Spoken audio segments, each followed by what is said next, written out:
mynews.studio.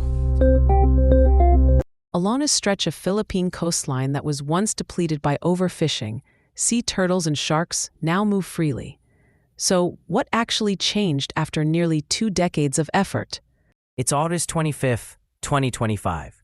The Philippines has just declared the Bitaug Marine Protected Area in Siquijor Province. But this isn't just another routine conservation announcement. Can we start off with what sets this particular MPA apart from others nearby? The difference is both in its size and the way it was established. Bitaug now spans almost 150 hectares, making it the largest marine protected area in Siquijor. But more importantly, the process was driven by the Bitaug Fisherfolk Association. For 18 years, they led the push for protection, not just through advocacy, but by working with local officials, scientists, and NGOs to create a plan that supports both marine life and local incomes. 18 years, quite a commitment. What first got this movement going back in the early 2000s? Fishers in the area noticed fewer fish and saw the coral reefs deteriorating. Overfishing and habitat loss were happening right before their eyes. By 2007, they set up small sanctuaries. Then in the mid-2010s, scientific surveys showed how valuable the ecosystem was. Healthy coral reefs, seagrass beds, mangroves, breeding turtles, and commercially important fish. That evidence gave the campaign new life. How did they keep everyone motivated? Sustaining momentum for that long, especially with government hurdles, can't be easy. They kept people involved by making planning participatory. Fisherfolk, scientists, local leaders all had a seat at the table throughout. There were disagreements. Disagreements over what exactly? Fishing rights or the level of protection? Both, really. Some wanted to allow more fishing, while others argued for stricter rules.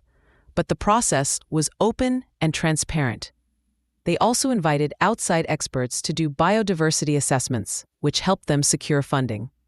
So, it sounds like a true coalition. What finally convinced the government to take action this year? It was steady engagement. By 2025, the Fisherfolk Association had official support from NGOs and scientists. They met frequently with government agencies at different levels. When new surveys showed marine life was in trouble but could recover, the case became hard to ignore. The breakthrough was agreeing on co-management, shared responsibility between the community and the local government.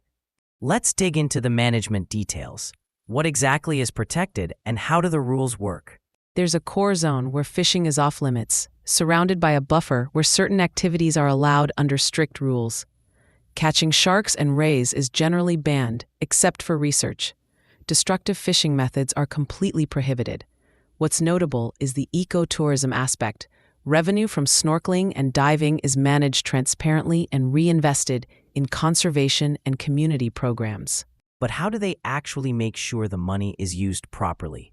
The revenue sharing system is written into the management plan. Funds are co-managed by the fisherfolk and the local government, with oversight from agencies like the Department of Environment and Natural Resources. They hold regular public meetings and publish financial and biodiversity reports.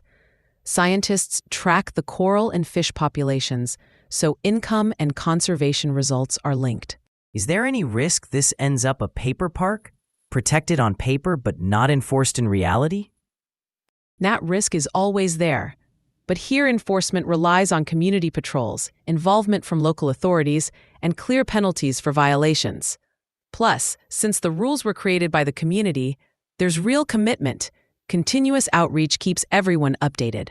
Could this kind of system work elsewhere, or is it too specific to Bitaug and Siquijor? The fundamentals, community leadership, science-based planning, government partnership, can be adapted. In other locations, you might work with indigenous groups or focus on different economic activities. The approach allows for tailored zoning and management, depending on what each place needs. Transparency and participation are central, no matter where. Why should listeners outside the Philippines care about this story? Marine protection is a global challenge. The goal is to protect 30% of ocean areas by 2030. The Bitaug experience shows that local communities can drive conservation. balancing nature and livelihoods. It's an example for climate resilience, food security, and sustainable development worldwide. So the main lesson: when grassroots groups join forces with science and good governance, they can set standards not just locally, but nationally, and sometimes even globally. Exactly. And as pressures on the oceans increase, these kinds of approaches will only become more important.